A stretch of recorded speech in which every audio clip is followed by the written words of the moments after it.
عين عين عين حق عين عيان فما عين ترى عبدا عديلا من إلى المعالي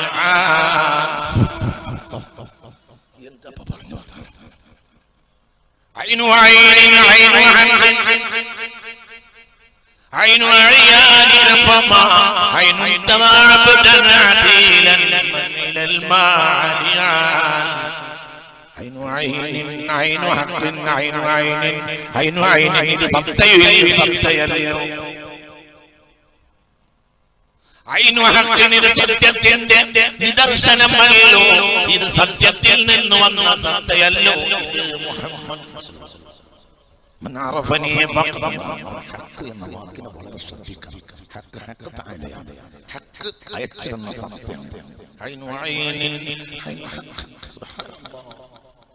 سبحان الله ബഹുമാനപ്പെട്ട ഉമറുൽ ഖാഹിരി തങ്ങളുടെ ബൈത്താണ് സുബ്ഹാനല്ലാഹ്. ഈ ബൈത്ത് എഴുതാൻ വേണ്ടിയിട്ട് റൗളത്തുൽ ശരീഫയുടെ പകലുകളിൽ എത്ര കൊല്ലമാണ് ഉമറുൽ ഖാഹിരി കിടന്നുറങ്ങിയത്. നബിയിൽ നിന്ന് ദർശനം ലഭിക്കാൻ മദീനയിൽ പോയി പഠിച്ച് വളർന്ന് മദീനയിൽ പോയി പിന്നെ മദീനയിലെ പച്ച മണ്ണിൽ താമസിച്ചു. മണ്ണ് പോലും മുഅ്മിനല്ലേ തുബത്തുൽ മദീനത്തി മുഅ്മിന മദീനയിലെ പച്ച മണ്ണ് പോലും മുഅ്മിനെന്ന് മുഹമ്മദ് മുസ്തഫ എന്നിട്ട് എഴുതിയതാണ് ഈ വരികൾ. സുബ്ഹാനല്ലാഹ്.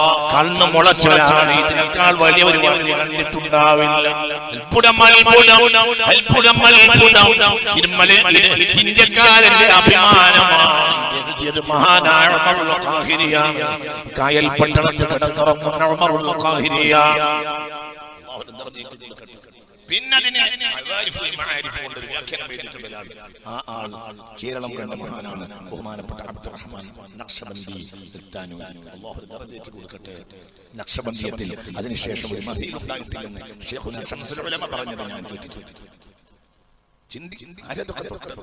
ഇതാരാ عين عين عين حق عين عيان فما عين ترى عبدا عديلا إلى المعالي സത്തയുടെ സത്തയല്ലോ الذي جاء الذي جاء പിന്നെ ആരാണിത് ഐനു ഹഖ്ഖിന് ഹഖ് തആല ഭൂമിയിലേക്ക് അയച്ച സത്തയല്ലോ ഭൂമി എന്ന് പറഞ്ഞ് തെറ്റിപ്പോയതാണ്. ഭൂമി എന്ന് പറഞ്ഞ് തെറ്റിപ്പോയി. ഹഖ് എന്ന് പറഞ്ഞാൽ ഐനു ഹഖ്ഖിൻ ഹഖ് തആല പ്രപഞ്ചത്തിൽ നൽകിയ സത്താണ്. ഭൂമി എന്ന് പറഞ്ഞാൽ ചുരുങ്ങി പോകും. ഭൂമി അതാദമിനും ഐന മുഹമ്മദ് മുസ്തഫ മുഹമ്മദ് മുസ്തഫ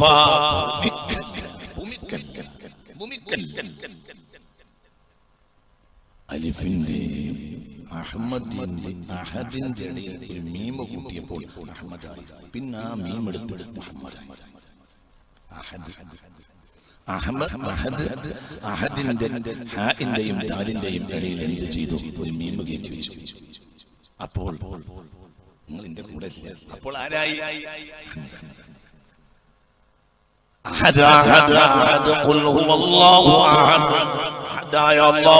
തന്റെ സൃഷ്ടികൾക്ക് വേണ്ടി എന്ത് ചെയ്തു?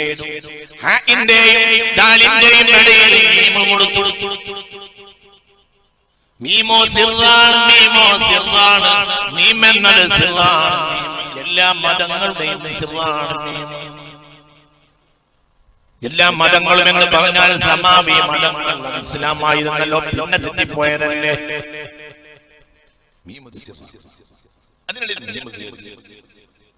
അഹ്മദിനെയാണ്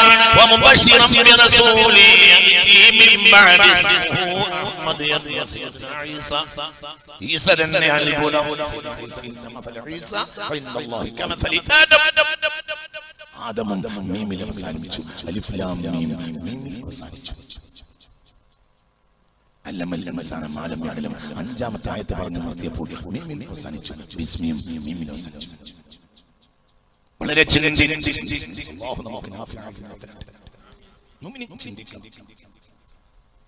ഇതല്ലാഹു ഐനു ഹഖ്ഖിൻ ഇത് സത്യം ഹഖ് തആല ഭൂമിയിലേക്ക് നൽകിയ സത്തയാണ് മുഹമ്മദ് മുസ്തഫ. സത്തയാണ് ഈ പ്രപഞ്ചത്തിന് അല്ലാഹു നൽകിയ സത്തയാണ് മുഹമ്മദ്. പറഞ്ഞതും അങ്ങനെയല്ലേ? മൻ അറഫനി ഫഖദ് അറഫൽ ഹഖ. എന്നെ അറിഞ്ഞാൽ ഹഖ് തആലയെ അറിഞ്ഞു എന്ന് മുഹമ്മദ് മുസ്തഫ. എന്നെ അറിഞ്ഞാൽ നിസ്കാരം നോമ്പ് പറഞ്ഞുകൂടാ. മുഹമ്മദ് മുസ്തഫ നരകത്തിൽ കിടക്കുന്ന പ്രശ്നം ഉണ്ടാവില്ല. മുഹമ്മദ് ഇല്ലാതെയായാൽ അല്ലാഹുവും മുത്തുനബിയുടെ സാന്നിധ്യവും നഷ്ടപ്പെട്ടാൽ ചില ആളുകൾ സ്വർഗത്തെ നരകമാക്കുമെന്ന് ഈ ഖാലിൽ ഹദീസ് രേഖപ്പെടുത്തിയിട്ടുണ്ട്. ഇബ്നു അജീബ് റളിയല്ലാഹു അൻഹു. ചില ആളുകൾക്ക് സ്വർഗത്തിൽ കയറിയാൽ അല്ലാഹുവിന്റെ റസൂലിന്റെയും സാമീപ്യം, പിന്നെയോ അല്ലാഹുവിന്റെയും റസൂലിന്റെയും സാമീപ്യം നഷ്ടപ്പെട്ടാൽ മിനൽ ജന്ന കമാ യസ്തഗീഥു അഹ്ലുൻ നാരി മിനൻ നാർ. സലാമുല്ലാഹ് അലാ ത്വാഹ റസൂലില്ലാഹ് സലാത്തുല്ലാഹ് സലാമുല്ലാഹ് അലാ യാസീൻ ഹബീബില്ലാഹ്. ഇത് പഠിച്ചിട്ട് തുടങ്ങാൻ കഴിയില്ല. പിന്നല്ലേ തീർക്കണം. ഇതിൽ ഒരാളെ എന്താ ചെയ്യേണ്ടത്? അയാൾ ഉംറ ചെലവാക്കുക. എന്നാൽ മുഅ്മിനോ അല്ലാഹു തൗഫീഖ് തരട്ടെ. അങ്ങനെയാണ്. മൻ റആനി ഫഖദ് റഅൽ ഹഖ. ഒരാൾ എന്നെ കണ്ടാൽ ഹഖ് തആലയെ കണ്ടു. കാണാൻ കഴിയോ? ഹഖ് തആലയെ കണ്ടു. കാണൂല. ഹഖ് തആലയെ കാണാൻ കഴിയില്ല. ഹഖ് തആലയെ കാണാൻ കഴിയില്ല. പിന്നെന്ത് വേണം? കണ്ടവരെ കാണണം. ചിന്തിക്കണം, അറിഞ്ഞവരെ അറിയണം. ആരാണത്? പുണ്യ മുഹമ്മദ് മുസ്തഫ. വളരെ ചിന്തിക്കണം. ഹഖ് തആലയെ അറിഞ്ഞവരെ അറിയുക. ഹഖ് തആലയുടെ കാമിലത്തായ ഖലീഫയെ അറിയുക, മുഹമ്മദ് മുസ്തഫ. മൻ റആനി ഫഖദ് റഅൽ ഹഖ. എന്നെ കണ്ടാൽ അല്ലാഹുവിനെ കണ്ടതുപോലെ കാണാൻ കഴിയോ? ഇല്ല. പക്ഷെ ഞാൻ അല്ലാഹുവിന്റെ സമ്പൂർണ്ണനായ ഖലീഫയാണ് മുഹമ്മദ് മുസ്തഫ. അല്ലാഹു നമുക്ക് നാഫിയായ ഇൽമിനെ തരട്ടെ. അല്ലാഹു നമുക്ക് നാഫിയായ ഇൽമിനെ തരട്ടെ. അല്ലാഹു നമുക്ക് നാഫിയായ ഇൽമിനെ തരട്ടെ. നിങ്ങളെ ചിന്തിക്കണം. عجائب عالم الماء عجائب عالم الملكوت وسرائر الناسوت والجبروت عينا مدلسا مسجد اللاهوت كم من لدني هواه علوما صلوا عليه وسلموا تسليما سبحان الله. എന്താണ് പറഞ്ഞത്? عجائب علم العالم الملكوت وسرائر الناسوت والجبروت عينا مدرسا مسجد اللاهوت كم من لدني هواه علوما صلوا عليه وسلموا تسليما. ആരുടെ ബൈത്താണിത്? ആരുടെ ബൈത്താണെങ്കിൽ അവഗണിക്കാമായിരുന്നു. ആരുടെ ബൈത്താണ്? നമ്മുടെ ഗുരുപരമ്പരയിലെ ഏറ്റവും ഖ്യാതിയായ മഹാൻ ഉമർ ഖാലി റഹ്മത്തുള്ളാഹി അലൈഹി പരിശുദ്ധ അല്ലാഹുവിന്റെ കവാടത്ത് ചൊല്ലിവിട്ടു. അപ്പോൾ ഇരുമ്പ് ചങ്ങല പൊട്ടിപ്പോയി. മനസ്സിലായില്ലേ നിങ്ങൾക്ക്? നിങ്ങൾ എന്റെ കൂടെ ഇല്ലേ? മനസ്സിലായില്ലേ? പറഞ്ഞത് നിങ്ങൾ എന്റെ കൂടെ ഇല്ലേ? മനസ്സിലാവണില്ലേ പറഞ്ഞത്? ചിന്തിക്ക്. എന്താ അവിടെ പറഞ്ഞത്? علم الملكوت وسرائر الناسوت والجبروت عينا مدرس مسجد اللاهوت. ലാഹൂതി പള്ളിയിലെ ഗുരുവര്യനെയും കണ്ടാളല്ലേ? നെറുകയുടെ നെറുകയിൽ, അതിന്റെയും നെറുകയുടെ നെറുകയിൽ എത്തിപ്പെടാൻ ഒരാൾ പോലും കുതിച്ചിട്ട് കാര്യമില്ലാത്ത നെറുകയിൽ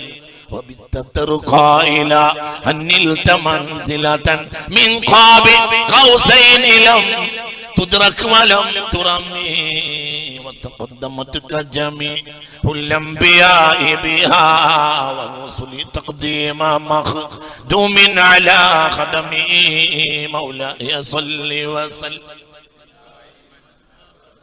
ആരാണെങ്കിൽ തള്ള, ആരെങ്കിലും ആണെങ്കിൽ നമുക്ക് തള്ള. അന്തല്ലാത്തൊരു വേടിയതായിരിക്കും വിചാരിക്കാം. ഇതുള്ള നമുക്ക് തള്ളാതിരിക്കാനല്ലേ സമസ്ത ഉണ്ടാക്കിയത്? ഇതൊന്നും തള്ളാതിരിക്കാനല്ലേ സമസ്ത ഉണ്ടാക്കിയത്? ഇതുള്ള നമുക്ക്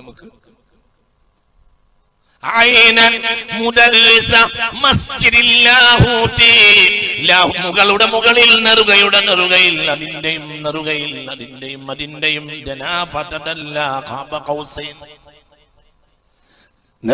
നെറുകയിൽ ഒരു പള്ളിയുണ്ട്. അവിടെയുള്ള മുദല്ലിസിനെയും കണ്ടുവന്ന ആളല്ലേ ആ മുദല്ലിസിൽ നിന്ന് എന്തൊരു തുന്നിയായ ഇൽമും പേറിയാണ് പിന്നെ ഭൂമിയിൽ വന്നത്. മുഹമ്മദ് വെറുതെ ഇരിക്കല്ല, ഇത് മുഹമ്മദ് മുസ്തഫയാണ്, ഇത് ഉണ്ണിയ മുഹമ്മദ് മുസ്തഫയാണ്, ഇത് മുത്ത് മുഹമ്മദ് മുസ്തഫയാണ്.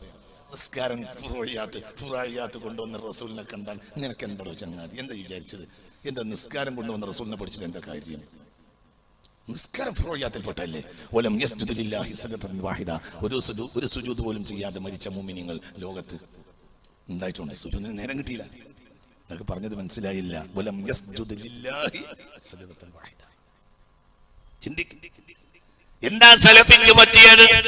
ഫുറൂഇയാത്ത് കാണിച്ചു തന്ന അബ്ദുള്ള എന്ന അവരുടെ വിശ്വാസപ്രകാരം നരകത്തിൽ കിടക്കുന്ന അബ്ദുള്ളയുടെ മകനെ മനസ്സിലാക്കി. മുത്ത് മുഹമ്മദ് മുസ്തഫ. അബ്ദുള്ള എന്ന മനുഷ്യൻ തിരിഞ്ഞു നോക്കിയ നരകം കിട്ടൂലേ? എത്ര മഹാന്മാരാണ് ഈ കിതാബ് എഴുതിയത്? ആരാണത്? മഹാനായ മഹാഫുൽ ജലാലുദ്ദീൻ സയ്യിദ് റളിയല്ലാഹു അൻഹുവിനെ ആമിന ബീവിയും അബ്ദുള്ള എന്നവരും സ്വർഗ്ഗത്തിന്റെ നടുവിലാണെന്ന് പറയാൻ വേണ്ടി 6 കിതാബുകളുണ്ട്. അത്തഅ്ലീം വൽ മിന്ന ഫി അബവൈ റസൂലില്ലാഹി സ്വല്ലല്ലാഹു അലൈഹി വസല്ലം ഫിൽ ജന്ന, മസാലികുൽ ഹുനഫാഇ ഫി വാലിദൈൽ മുസ്തഫ സ്വല്ലല്ലാഹു അലൈഹി വസല്ലം. 6ഓളം കിതാബുണ്ട് ഹാഫിൽ ജലാലുദ്ദീൻ റളിയല്ലാഹു അൻഹു. ഇവിടെ നോക്ക്, മഹാനായ ഹാഫിൽ ജലാലുദ്ദീൻ. നിങ്ങളിന്റെ കൂടെ വരി, മനസ്സിലായില്ലേ? മുത്ത് മുഹമ്മദ് മുസ്തഫയുടെ ഉമ്മയും ബാപ്പയും സ്വർഗത്തിലാണ് എന്ന് സംസ്ഥാപിക്കാൻ വേണ്ടി ലോകം കണ്ട പകരക്കാരനില്ലാത്ത മഹാനാണ് ഹാഫിൽ ജലാലുദ്ദീൻ സയൂത്തി. തങ്ങൾക്ക് 6 കിതാബുകൾ എന്റെ കണ്ണാൽ ഞാൻ കണ്ടിട്ടുണ്ട്. മഹാനവർകൾക്ക് 6ഓളം കിതാബ് ഞാൻ കണ്ടിട്ടുണ്ട്. അള്ളാഹുവിന്റെ സഹായത്താൽ ചെറിയ റസായിലുകൾ 6ഓളം റസായിലുകളുണ്ട് ഈ വിഷയത്തിൽ. ആർക്ക്? ഹാഫിൽ ജലാലുദ്ദീൻ റളിയല്ലാഹു അൻഹു. ഇവിടെ പുറത്തുനിന്നിറങ്ങിയാൽ പറയാം അത് നരകത്തിൽ പോകുന്ന അബ്ദുള്ളയല്ലേ. അള്ളാഹു നമ്മളെ കാത്തുരക്ഷിക്കട്ടെ. പടച്ചോനെ അള്ളാഹു നമ്മളെ കാത്തുരക്ഷിക്കട്ടെ. അള്ളാഹു നമ്മളെ കാത്തുരക്ഷിക്കട്ടെ. നുബുവത്തിന് മുമ്പ് അറബി പയ്യനല്ലേ എന്ന് പറയാൻ അഊദു ബില്ലാഹ്. അള്ളാഹു അങ്ങനെ പറയുന്നതിനെ തുടർന്ന് നമ്മളെ കാത്തുരക്ഷിക്കട്ടെ. അങ്ങനെ പ്രസംഗിക്കുക.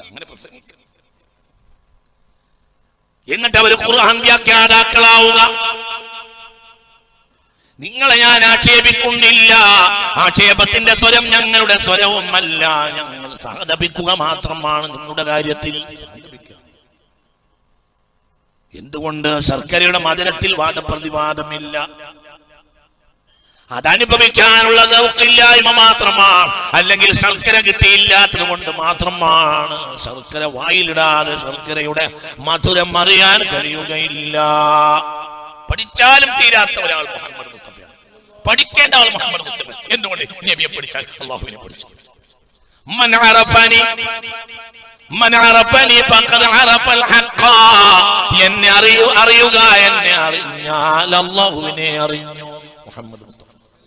അല്ലാഹു നമുക്ക് തൗഫീഖ് തരട്ടെ. മൻ റആനി ഫഖദ് റഅൽ ഹഖ. എന്നെ കണ്ടാൽ അല്ലാഹുവിനെ കണ്ടതുപോലെ. മൻ റആനി മുസ്ലിമൻ ലാ തമസ്സുഹു നാർ. ഒരാൾ മുസ്ലിമായ നിലയ്ക്ക് എന്നെ കണ്ടാൽ നരകം അവനെ സ്പർശിക്കുകയില്ലെന്ന് മുഹമ്മദ് മുസ്തഫ. അവനെയോ വലാ മൻ റആ മൻ റആനി. മുസ്ലിമായ നിലയ്ക്ക് എന്നെ കണ്ടവനെ കണ്ടാലും നരകം സ്പർശിക്കുകയില്ല. അവനെയോ അയാളെയോ.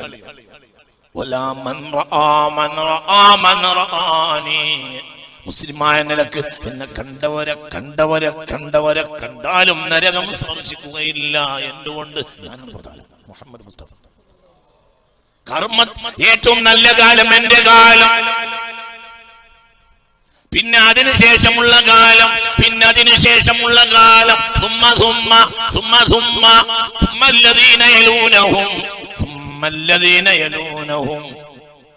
ഇനി നമുക്ക് ഈ 3 കൂട്ടരെ ഒന്ന് ഫുറൂഇയാത്തിൽ വ്യാഖ്യാനിച്ചു നോക്കാം. നിങ്ങൾ എന്റെ കൂടെ ഉണ്ടല്ലോ അല്ലേ? നിങ്ങൾ ഇവിടെ തന്നെ അല്ലേ? നിങ്ങൾ എന്റെ കൂടെ അല്ലേ? ഒന്ന് പറയും മനുഷ്യന്മാരെ. എന്നെ വിളിച്ചു ഇതിനുണ്ടായിരിക്കണം. എന്തിനാ? എന്താ മനസ്സിലാവണില്ല. അള്ളാഹു തൗഫീഖ് തരട്ടെ. ഞാൻ വളരെ ശ്രദ്ധിക്കട്ടെ. ഞങ്ങളെ ശബ്ദത്തെ കയറി വരാനാണ് ഞാൻ അങ്ങനെ പറയുന്നത്. ഇത് വളരെ ശ്രദ്ധിച്ച് കയറണം. മുഹമ്മദ് മുസ്തഫ എന്ന് പറയുന്നത് കരയുന്ന ഒരു മൗലിദ് കരയാൻ കഴിയില്ലെങ്കിൽ ഓതരുത്. അള്ളാന്റെ ഹബീബിനെ പറയാൻ കഴിയാത്ത എത്ര ആളുകളുണ്ട്, പറയാൻ കഴിയാത്തവരില്ലേ, പറയാൻ കഴിയില്ല. സല്ലല്ലാഹു അലൈഹി വസല്ലം എത്ര ഖൈറുൽ ഖുറൂനി ഖർനി സുമ്മ അല്ലദീന യലൂനഹും സുമ്മ അല്ലദീന യലൂനഹും സുമ്മ കൃത്യം. ഏറ്റവും നല്ല കാലക്കാർ എന്റെ കാലക്കാർ, പിന്നെ ശേഷമുള്ള കാലക്കാർ, പിന്നെ ശേഷമുള്ള കാലക്കാർ, പിന്നെ പിന്നെ പിന്നെ പിന്നെ പിന്നെ പിന്നെ പിന്നെ പിന്നെ പിന്നെ പിന്നെ എന്ന് പറഞ്ഞിട്ടുണ്ട്. ഇവരെ നമ്മൾക്ക് ഫുറൂഇയാത്തിൽ ചർച്ച ചെയ്ത് നോക്കുക. ഇവർ ഫുറൂഇയാത്തിൽ ചർച്ച ചെയ്ത് നോക്കുക. ഫുറൂഇയാത്തിൽ ചർച്ച ചെയ്യുക. ഇവരെ നോക്കുക. ഒന്നാം കാലക്കാരാരാ? ജീവിതത്തിന്റെ സന്ധ്യാനേരം വരെ പള്ള നിറച്ച് കള്ളു കുടിച്ചവര് പുറത്തു പറയണ്ട. രണ്ടാം നൂറ്റാണ്ടുകാര് കള്ളിന്റെ രുചി എന്താണെന്ന് അറിയാത്തവര് വിചാരെടുത്തു. ഒന്നാം കാലക്കാരാരാ? എവിടെ കാണില്ലാത്ത വീടുണ്ടോ അവിടെയെല്ലാം ആഗ്രഹ പൂർത്തീകരണത്തിന് കയറിയവര്. രണ്ടാം നൂറ്റാണ്ടുകാരാരാ? അന്യ പെണ്ണിന്റെ ഗന്ധം എന്തെന്നാ എന്ന് അറിയാത്തവര്. എന്റെ കൂടെ അല്ലേ, നിങ്ങൾ എന്റെ കൂടെ അല്ലേ? എനിക്ക് പേച്ചിട്ടുണ്ടോ? എനിക്ക് പേച്ചിട്ടുണ്ടാ? ഒന്ന് പറയേ, എനിക്ക് പേച്ചിട്ടുണ്ടാ? ഒന്നാം കാലക്കാരാരാ?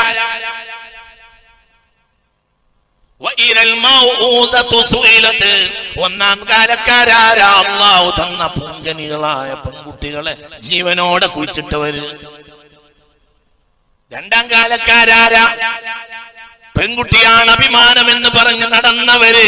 ഹലുവ കൊണ്ടുവന്നാൽ പോലും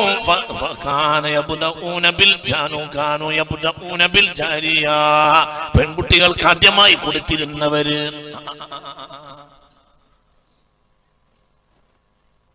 ഒന്നാം കാലക്കാരാരാ? സന്ധ്യാനേരം വരെ നിസ്കരിക്കാത്തവര്, സന്ധ്യക്ക് കുറച്ച് നിസ്കാരം തുടങ്ങിയവര്. കുറച്ചും കൂടിയാണ് പോയാൽ തീരെ അവര് മരിക്കുന്നത് വരെ 5 വക്ത് നിസ്കാരം ഇറങ്ങിയതില്ല. തീരെ നോമ്പ് വെക്കാത്തവര്, ഒരു വട്ടം പോലും ഖുർആൻ ഖത്തം നിർത്താത്തവര്. നിങ്ങളുടെ കൂടെ ഇല്ലേ? നിങ്ങൾക്ക് മനസ്സിലാവണില്ലേ? 5 വക്ത് വരെ ഒരിക്കൽ പോലും നിസ്കരിക്കാത്ത ഒരു പെണ്ണിനെ ഞാൻ പറയാം. മഹദിയായ ഖദീജത്തുൽ കുബ്ര ഒരിക്കൽ പോലും 5 വക്ത് നിസ്കരിച്ചിട്ടില്ല. രണ്ടാം കാലക്കാർക്ക് നിസ്കാരം തന്നെ എല്ലാം പോലും പണി.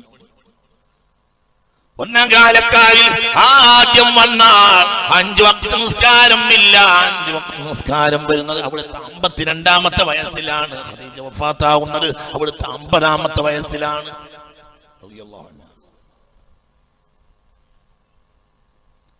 ഒരിക്കൽ പോലും റമളാനിൽ നോമ്പ് നോക്കാത്തവൾ ഖദീജ. എന്തുകൊണ്ട്? നോമ്പ് തുടങ്ങുന്നത് മുത്തുനബിയുടെ 54ാമത്തെ വയസ്സിലാണ്. ഖദീജ വഫാത്താകുന്നത് മുത്തുനബിയുടെ 50ാമത്തെ വയസ്സിലാണ്. റയ്യാൻ വാതിലൂടെ പോയി എങ്ങനെ പോകും? റമളാനായ പറയും റയ്യാൻ വാതിലൂടെ പോകും, റയ്യാൻ വാതിലൂടെ പോകും. എന്ത് നമ്മളിങ്ങനെ കുറച്ച് ആളുകൾ സ്വർഗത്തിന് അവിടെ അങ്ങനെ വലിയ തിക്കും തിരക്കും റയ്യാൻ വാതിൽ, അത് എന്ത് കുട്ടികളെ എന്ന് ചോദിക്കും വല്യമ്മ. എന്ത് റയ്യാൻ വാതിൽ? എന്ത്? ഞങ്ങൾ നോമ്പ് പറ്റൂല. വല്യമ്മക്ക് നോമ്പില്ല. നിങ്ങൾ പുറത്തു പറയേണ്ടത് നിങ്ങളോടുള്ള സ്വകാര്യമാണ്. അന്തം പടച്ച തമ്പുരാൻ തന്ന നാട്ടുകൂടി ബസ്സിന് പോയാൽ മതി, എന്നാലും എന്തുണ്ടാവും. അല്ലാഹു തആല തൗഫീഖ് തരട്ടെ. സലഫികൾക്ക് സംഭവിച്ചു പോയത് അവർക്ക് മനസ്സിലാകുന്ന ഭാഷക്കപ്പുറം ഹദീസിന്റെയും ഖുർആന്റെയും വാതിൽ തുറന്നേ നോക്കിയില്ല. അല്ലാഹു നമ്മളെ കാത്തിരക്ഷിക്കട്ടെ. അതിന് പിന്നെ സംഭവിച്ചത് അവരെ ഉസ്താദുമാർക്ക് വന്ന അബദ്ധ. വൈർഷാദ് ഉസ്താദി എന്ന് പറഞ്ഞിട്ടുണ്ട്. ഉസ്താദിന്റെ അബദ്ധമാണ്. അല്ലാഹു കാക്കട്ടെ. ഉസ്താദ് എന്ന് അവരെ പറ്റി പറയാൻ പറ്റുമെങ്കിൽ അതും എനിക്കറിയില്ല. അല്ലാഹു കാത്തിരക്ഷിക്കട്ടെ. മുഅ്മിനെ ചിന്തിക്കണം. നോമ്പില്ല, നിസ്കാരമില്ല, ഖദീജ ബീവി മരിച്ചിട്ട് മയ്യത്തും നിസ്കരിച്ചില്ല. കുളിച്ചിട്ട് കഫഞ്ചി കുളിപ്പിച്ച് കഫൻ ചെയ്ത് ഹജൂനിൽ കൊണ്ടുപോയി മറവ് ചെയ്തു തിരിച്ചു പോന്നു. ഒന്നുമില്ല. ഖദീജ 5 വഖ്ത് നിസ്കരിച്ചിട്ടുമില്ല റളിയല്ലാഹു അൻഹാ. ഖദീജ ബീവിക്ക് വേണ്ടി മയ്യത്ത് നിസ്കാരവും ഇല്ല. ഒന്നുമില്ല. എന്നിട്ട് എന്താ ഈ മഹദിയെ പറ്റി പറഞ്ഞു? كمل من الرجال كثير ولم يكمل من النساء إلا 3 خديجة بنت خويلد محمد مصطفى. പരിപൂർണരായവർ പുരുഷരിൽ ധാരാളമുണ്ടെങ്കിലും പെണ്ണുങ്ങളിൽ പരിപൂർണയെത്തിയവർ 3 ഉള്ളൂ. അതെന്റെ പൊന്നാര ഭാര്യയായ ഖദീജയല്ലേ എന്ന് മുഹമ്മദ് മുസ്തഫ. എന്താ നിറച്ച് ആ നെഞ്ച് നിറയെ, ആ പാവപ്പെട്ട വനിതയുടെ നെഞ്ച് നിറയെ ഇഷ്ഖുൽ മുസ്തഫ, മഹബ്ബത്തുൽ മുസ്തഫ. ഖുവൈലിദിന്റെ മകനാണ് ഹിസാമിന്റെ മകനാണ് ഹിസാമിന്റെ മകനാണ് ഹക്കീം. ഹക്കീമിന് സഫാ കുന്നിന്റെ താഴെ ഒരു വീടുണ്ടായിരുന്നു. ആ വീട് ഖദീജ ബീവി പറഞ്ഞതുകൊണ്ട് വിലക്ക് വാങ്ങി മുഹമ്മദ് മുസ്തഫ. കല്യാണം കഴിഞ്ഞ ആദ്യകാലങ്ങളിൽ എന്നിട്ട് തന്റെ വീട്ടിൽ തന്നെ പാർപ്പിച്ചു ഖദീജയെ റളിയല്ലാഹു അൻഹ. ആ കുന്നിൽ, ആ സഫാ കുന്നിന്റെ ചെരുവില് ഇടയ്ക്കിടെ രാത്രിയായാൽ ഭക്ഷണങ്ങൾ ഉണ്ടാക്കും ഖദീജ റളിയല്ലാഹു അൻഹ. അയൽവാസികളെ, നാട്ടുകാരെ വിളിച്ചു കൂട്ടും. ബനു ഹാഷിമിനെയും ബനു മുത്തലിബിനെയും ബനു അസദിനെയും വിളിച്ചു കൂട്ടും ഖദീജ. എന്നിട്ട് എല്ലാവരും വിളിച്ചു കൂട്ടി അതിഥികൾ വന്നു കഴിഞ്ഞാൽ അതിമനോഹരമായ ഭക്ഷണ വിഭവങ്ങൾ ഇങ്ങനെ നിറഞ്ഞിരിക്കും. അപ്പോൾ അതിഥികളായ പ്രൗഢകളായ വലിയ വലിയ പെണ്ണുങ്ങൾ, പ്രഭുകുമാരികളും വലിയ വലിയ കച്ചവടക്കാരെ ഭാര്യമാരും ബാലവൃദ്ധൻ മിസ്കിന്മാരും എല്ലാവരും ഭക്ഷണത്തിന് കാത്തിരിക്കുമ്പോൾ ചോദിക്കും, എന്തിനാണ് ഖദീജ ഇത്? ഇതെന്താ ഇന്നലെ സൽക്കാരം? അപ്പോൾ പറയും, ഒന്നിനുമല്ല, എന്റെ ഭർത്താവിന്റെ മഹത്വം വളരെ വലുതാണെന്ന് നിങ്ങളോട് പറയാനാണ്. സുബ്ഹാനല്ലാഹ്. ആയിരക്കണക്കിന് കിതാബിലേക്കുണ്ട്, ആയിരക്കണക്കിന് കിതാബിലേക്കുണ്ട്. എന്റെ ഭർത്താവ് സാധാരണയാളല്ല കേട്ടോ. എന്റെ ഭർത്താവ് വല്ലാത്ത മഹാനാ.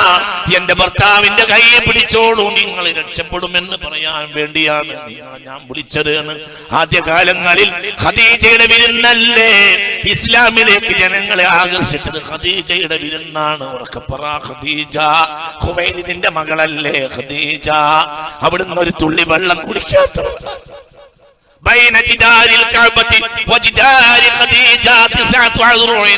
കഅബാലയത്തിന്റെ ചുമരും ഖദീജ ഖദീജയെ പ്രസവിക്കപ്പെട്ട വീടിന്റെ ചുമരും തമ്മിൽ 9 മുഴം അകലം മാത്രമേ ഉണ്ടായിരുന്നുള്ളൂ.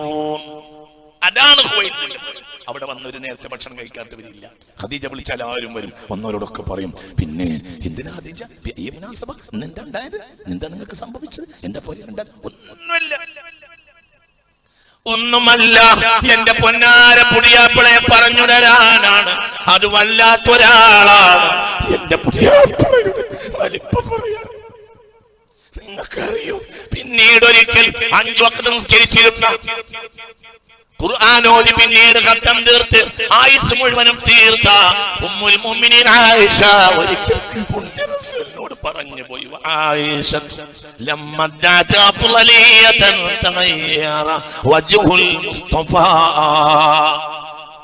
യാ സുബ്ഹാനല്ലാഹ്. ആയിഷ ലമ്മദഅത അഫ്ളലിയ 5 വഖ്ത് പൂർണ്ണമായി നിസ്കരിച്ചിരുന്ന, എല്ലാ റമളാനിലും റമളാൻ അല്ലാത്ത കാലത്തും നോമ്പ് നോറ്റിരുന്ന, മുത്തുനബിക്ക് ശേഷം ഖുർആൻ ഓതി കരഞ്ഞ് മുഖമക്കന നനയുന്നത് വരെ കരഞ്ഞോതി മരിച്ചു പോയ ആയിഷ ഒരിക്കൽ പറഞ്ഞു പോയി, ആയിഷ ലമ്മദഅത അഫ്ളലിയ, ഞാനാണ് ഭാര്യമാരിൽ മഹദി എന്നൊരിക്കൽ ഒരു വാക്ക് ആയിഷയിൽ നിന്ന് വന്നപ്പോൾ തഗയ്യറ വജ്ഹുൽ മുസ്തഫ.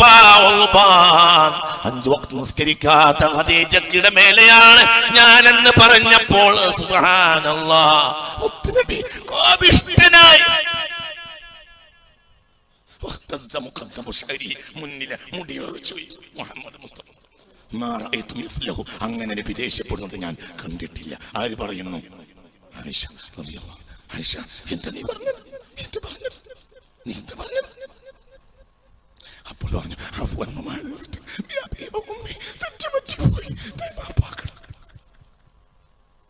വീട്ടിന്റെ അകത്തൊരു സ്ഥലമുണ്ടായിരുന്നു, ഞാൻ ഒറ്റക്ക് അവിടെ പോയിരുന്ന് കൈ മുകളിലേക്ക് ഉയർത്തി.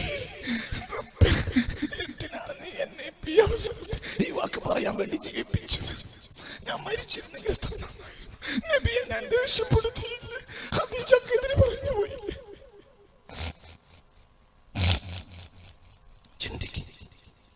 നിങ്ങൾ ചിന്തിക്കണം.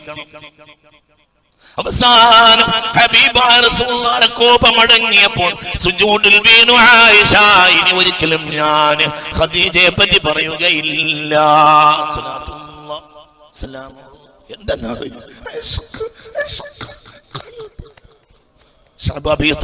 നബിയെയും കുടുംബത്തെയും ഉപരോധിച്ചപ്പോൾ ആ തലേന്ന് രാത്രി കൈ പിടിച്ചു പറഞ്ഞത്, നിങ്ങൾ പോരണ്ട ഖദീജ, നിങ്ങൾ ബനു അസദല്ലേ, നിങ്ങൾ ഉപരോധിച്ചിട്ടില്ലല്ലോ. ബനു ഹാഷിം ബനു മുത്തലിബിനെയും ശിഅബ് അബി ത്വാലിബിൻ ഉപരോധിച്ചിട്ടുള്ളത് മനസ്സിലായില്ലേ നിങ്ങൾക്ക്? ഇവരാരാ? ഖദീജ ബിബി ആരാ? ബനു അസദ. അവർക്ക് ഈ ഉപരോധത്തിൽ പങ്കെടുക്കേണ്ട ആവശ്യം ഇല്ല. മനസ്സിലായില്ല?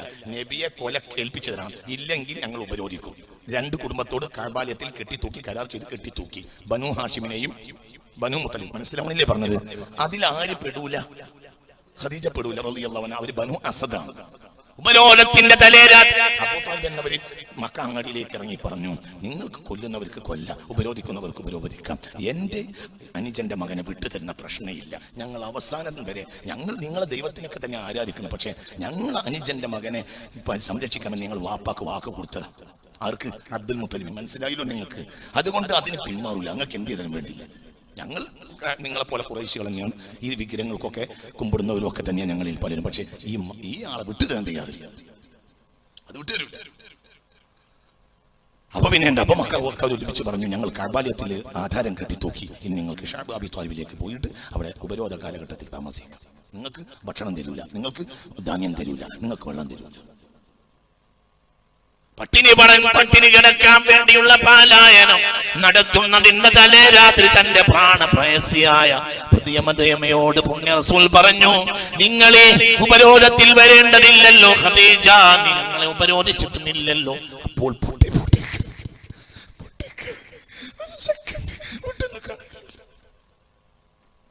നിങ്ങൾ ചിന്തിക്കുക, ഇഷ്ക് നിറഞ്ഞ ഇഷ്ക് തന്നെ ഖദീജ. നബി തിരിച്ചു കൊടുത്ത് ഇസ്ലാമിന് 8ാമത്തെ വർഷം പൂർത്തിയാക്കി ബഹുമാനപ്പെട്ട കഅബാലയം തിരിച്ചു പിടിച്ചു മുഹമ്മദ് മുസ്തഫ. ഇസ്ലാമിന്റെ കലിമ എഴുതിയ പതാകയും കൊണ്ട് സ്വഹാബികൾ നിരനിരയായി വന്നു. കഅബാലയത്തിന്റെ മുറ്റത്തെത്തിയപ്പോൾ വലിയ പതാക പിടിച്ച സ്വഹാബിയോട് ഹബീബായ നബി പറഞ്ഞു, പതാക നാട്ടേണ്ടിവടെയല്ല, പതാക നാട്ടേണ്ടത് ഖദീജയുടെ ഖബറിനെ അടുത്ത് കൊണ്ടുപോയി നാട്ടുക. കൊടി നാട്ടിയത് നിങ്ങൾക്ക് ഓർമ്മയുണ്ട്? സത്യം ആർക്കാ നിഷേധിക്കാനാവാ? ഭൂമിയിൽ ഒരാൾ ഈ ചരിത്രം നിഷേധിച്ചാൽ അന്ന് റഹ്മത്തുള്ള എന്റെ പേര് മാറ്റിത്തരാം. മക്ക പിടിച്ചടക്കിയപ്പോൾ ഹബീബുൽ മുസ്തഫ സല്ലല്ലാഹു അലൈഹി വസല്ലം കൊടി നാട്ടാൻ പറഞ്ഞത് മഖ്ബറയുള്ള ഹജൂനിലാണ്. കൊടി കൊണ്ട് ആ സ്വഹാബി ഓടിച്ചെന്ന് ഖദീജ ബീവിയുടെ ഖബറുള്ള ഹജൂനിലടാ ആ കുന്നിന്റെ മുകളിൽ കൊടി നാട്ടാൻ ഒരുങ്ങുമ്പോൾ അബ്ബാസ് റളിയല്ലാഹു അൻഹു വന്ന് പറഞ്ഞു, ഈ ഖബറിന്റെ അടുത്താണോ കൊടി നാട്ടാൻ നിന്നോട് പറഞ്ഞത്? എന്നല്ല, കൊടി നാട്ടിയിട്ട് ഞാൻ വരുന്നത് വരെ നീ കൊടിയുടെ അടുത്ത് കാവൽ നിൽക്കണമെന്നും എന്നോട് പറഞ്ഞിട്ടുണ്ട് എന്ന സ്വഹാബി പറഞ്ഞു. ആരോട്? അബ്ബാസ് തങ്ങളോട് റളിയല്ലാഹു അൻഹു. ഖദീജയുടെ ഖബറിന്റെ അടുത്ത് ആ ഹജൂൻ കുന്നിന്റെ മുകളിൽ കൊടി നാട്ടിയിട്ട് ആ സ്വഹാബി കൊടിക്ക് കാവൽ നിന്നു. കഅബാലയം അവസാനത്തെ വിഗ്രഹവും ശുദ്ധീകരിച്ചതിന് ശേഷം നിറകണ്ണുകളോടെ റസൂൽ വരികയാണ്. എങ്ങോട്ട്? ഖദീജയുടെ പിന്നെ മക്കയിൽ ഫത്ഹ് മക്കക്ക് ശേഷം ഹബീബ് താമസിച്ചത് മുഴുവനും ഈ ഖബറിന്റെ പരിസരത്താണ് ടെന്റ് കെട്ടിയത്. മണ്ണിനടിയിൽ ഖദീജ, മണ്ണിന്റെ മുകളിൽ മുഹമ്മദ് മുസ്തഫ.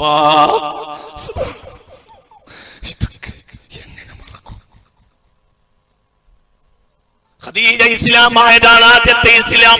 നിസ്കരിച്ചല്ല മുസ്ലിമായത്, ഖുർആൻ പരിശോധിച്ചല്ല മുസ്ലിമായത്. ആദ്യത്തെ 5 ആയത്ത് കിട്ടിയപ്പോൾ ഞാനൊന്ന് പരിശോധിക്കട്ടെ എന്ന് പറഞ്ഞല്ല ഖദീജ മുസ്ലിമായത്. ഖദീജ മുസ്ലിമായതാണ്. ഖദീജ മുസ്ലിമായത് ബിമദ്ഹിൽ മുസ്തഫ ഇന്നക ലതസ്ലുർ വതഹ്മിലുൽ കല്ല വതഖ്റിൽ ലൈഫ വതസ്ബിറു അലാ നവാഇബിൽ ഹഖ്. അങ്ങത്ര മഹാനാണ്. ഇസ്ലാമിലാദ്യം വന്ന ആൾ ചെയ്തത് മദ്ഹുൽ മുസ്തഫ. എങ്ങനെ ഇത് മറക്കും? ഇസ്ലാമിലാദ്യം നടന്നത് സാങ്കേതിക ഭാഷയിൽ പറഞ്ഞാൽ മൗലൂദാണ്. നമ്മൾ ഒരാളെ പറ്റി മദ്ഹ് പറയുകയാണെങ്കിൽ നമ്മൾ പറയാൻ എന്താ പറയാ? നിർത്ത് മൗലൂദ്. മനസ്സിലായില്ല. മൗലൂദിന്റെ ഭാഷാർത്ഥത്തിലല്ലല്ലോ മൗലൂദ് ഇപ്പോൾ ഉപയോഗിക്കുന്നത്. മനസ്സിലായില്ല. അതിന്റെ മനസ്സിലായില്ലേ പറഞ്ഞത്? ഒരാളെ പറ്റി പറയുന്ന മദ്ഹിനാണല്ലോ എന്ത് പറയാ? മൗലൂദ്. നിർത്തേ, കുറെ നേരമല്ലോ മൗലൂദ്. അങ്ങനെയല്ലേ പറയും? ഒരാളെ പറ്റി അങ്ങനെ പറയാം. ഇസ്ലാമിൽ ആദ്യം വന്ന ആൾ നിസ്കരിച്ചല്ല മുസ്ലിമായ. ആദ്യം വന്ന ആളാരാ? ഖദീജത്തുൽ കുബ്ര. ഖദീജത്തുൽ കുബ്ര ബിത്തിഫാഖിൽ ഉമ്മ. ആദ്യത്തെ ആൾ ഖദീജയാണ് റളിയല്ലാഹു അൻഹ. തർക്കമില്ല. രണ്ടാമത്തെ ആൾ സയ്യിദാണോ അലിയാണോ റളിയല്ലാഹു അൻഹു? ഇതിൽ തർക്കമുണ്ട്. 2-ൽ 3-ലും ആര് 2 ആര് 3 തർക്കമുണ്ട്. 1-ൽ തർക്കയിൽ ഇസ്ലാമിലാമത് വന്ന ആളാണ്. പക്ഷെ അവരാണ് ഇസ്ലാമിന്റെ വളർച്ചയ്ക്ക് ഏറ്റവും വലിയ ബഹുമാനപ്പെട്ട സയ്യിദുനാ സിദ്ദീഖാണ്. മനസ്സിലായില്ല. സിദ്ദീഖ് അവിടുത്തെ റജുലാണ്. സിദ്ദീഖ് റളിയല്ലാഹു അൻഹു മുസ്ലിമായതോടുകൂടെ മാക്കാടി ഉണർന്നു. അനവധി ആളുകൾ ഇസ്ലാമിൽ വരാൻ കാരണം മറ്റൊന്ന് പെണ്ണാണ്, ഒന്ന് അടിമയാണ്, ഒന്ന് കുട്ടിയാണ്. അതിന്റെ കൂടെ ഇല്ലേ ഒരു മനുഷ്യൻ എന്ന നിലയിൽ, ഒരു പൂർണ്ണ പുരുഷൻ എന്ന നിലയിൽ മുസ്ലിമായ ആദ്യത്തെ ആൾ ആരാണ്? സയ്യിദുനാ സിദ്ദീഖ്. മനസ്സിലായില്ലേ പറഞ്ഞത്? കൃത്യമാണ്. താരീഖ് ഇബ്നു ഷാമിലുണ്ട്, സീറത്ത് ഇബ്നു ഷാമിലുണ്ട്, തബഖാത്ത് ഇബ്നു സഅദിലുണ്ട്, ഇബ്നു സഹാഖിലുണ്ട്, സീറത്തുൽ ഹബീലുണ്ട്. ഇങ്ങനെ എല്ലായിടത്തും ചരിത്രം വിശദമായി പറഞ്ഞിട്ടുണ്ട്. സിദ്ദീഖ്, ബഹുമാനപ്പെട്ട സയ്യിദുനാ സിദ്ദീഖ്. അവർക്ക് പറ സയ്യിദുനാ സിദ്ദീഖ്. അവർ ഷറഫിൽ ഏറ്റവും വലിയ മഹാനുമാണ്. അവരെ മേലെ ഷറഫ് ആർക്കും ഈ ഉമ്മത്തിൽ പറയാൻ അവകാശപ്പെടാൻ കഴിയില്ല. അവർ അത്രയും വലിയ ഷറഫുള്ളവളാണെന്ന് മുഹമ്മദ് മുസ്തഫ. അതൊന്നും ഇവിടെ ഒരു തർക്കമുള്ളവർക്കാണല്ല. നമ്മൾ ചിന്തിക്കണം. എങ്ങനെ മുസ്ലിമായത് ഖദീജ റളിയല്ലാഹു അൻഹ? ബിമദ്ഹിൽ മുസ്തഫ ഇന്നക ലതസ്ലുർ റഹ്മ വതഹ്മിലുൽ കല്ല വതഖ്റിൽ ലൈഫ വതസ്ബിറു അലാ നവാഇബിൽ ഹഖ്. അങ്ങെത്ര മഹാനാണ്. അങ്ങ് കുടുംബ ബന്ധം ചേർക്കുന്നവനല്ലേ? അന്ന് അങ്ങ് മറ്റുള്ളവരുടെ ഭാരം വഹിക്കുന്നവരല്ലേ? അങ്ങ് അതിഥിയെ സൽക്കരിക്കുന്നവരല്ലേ? അങ്ങ് സത്യത്തിന് എവിടെയെങ്കിലും പ്രതിസന്ധി നേരിട്ടാൽ സ്വന്തം തോളുകൊണ്ടത് പരിഹരിക്കുന്നവനല്ലേ? അങ്ങെത്ര മഹാനാണ് പ്രിയതമരെ. അശ്ഹദു അല്ലാ ഇലാഹ ഇല്ലല്ലാഹ് അശ്ഹദു അന്നക റസൂലുള്ളാഹ്. പിന്നെ പറയുന്നുണ്ട്, നിങ്ങൾ എന്റെ കല്യാണം കഴിക്കുന്നതിന്റെ 5 കൊല്ലം മുമ്പ് നിങ്ങളെ മഹത്വം ഞാൻ മനസ്സിലാക്കിയിട്ടുണ്ട്. നിങ്ങളെ നബിയാകൂ എന്നെനിക്കറിയാമായിരുന്നു. അങ്ങനെ ഞാൻ പ്രതീക്ഷിച്ചതാണ്. അപ്പോഴത്തിന് 2 ആൾ കെട്ടി തീർത്തിട്ടുണ്ട്. ആരെ? തീർക്കല്ല, മരിച്ചുപോയി. 2 ആൾ കെട്ടി മരിച്ചുപോയി. ആർക്ക്? ഖദീജ ബീവിക്ക്.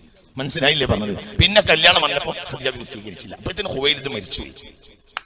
പിന്നെ അമ്മാവന്മാരും ആങ്ങളമാരും ഒക്കെ ഇടപെടും ഖദീജനെ കെട്ടിക്കാൻ. പൈസക്കാരത്തിയാണ്, അമ്പാട് പൈസ ഉണ്ട്. ആദ്യത്തെ ഭർത്താവിന്റെ പൈസ മുഴുവൻ കിട്ടി, രണ്ടാമത്തെ ഭർത്താവിന്റെ മൊത്തം പൈസ കിട്ടി. സ്വയം പിന്നെ കച്ചവടത്തിന് ആളെ പറഞ്ഞേക്കും. വമ്പൻ പണമുണ്ട്. ആരെ കയ്യിൽ? ഖദീജ. പിന്നെ സുന്ദരിയുമാണ് ഖദീജ. കെട്ടാൻ എല്ലാവർക്കും താല്പര്യമുണ്ട്. ഒക്കെ തട്ടി വരും. അതിന് ഒരു കാരണമുണ്ട്. എന്ത്? മക്കയിൽ നബി ജനിക്കാനായിട്ടുണ്ട് എന്ന് വറക്ക പറയും. വറക്ക തന്റെ ഒരു കുടുംബത്തിലെ പ്രധാനപ്പെട്ട ആളാണ്. വറക്ക ഇബ്നു നൗഫൽ. വറക്ക ഇബ്നു നൗഫൽ ഇബ്നു അസദ് ഇബ്നു ഖുവൈലിദിന്റെ അനുജനാണ് നൗഫൽ. നൗഫലിന്റെ മകനാണ് വറക്ക. ചിന്തിക്കണം. അപ്പൊ നോക്കൂ നിങ്ങൾ, കുടുംബത്തിലെ വേദപണ്ഡിതനാണ് വറക്ക. വറക്കയുടെ തിൽമീദത്താണ് ഖദീജ.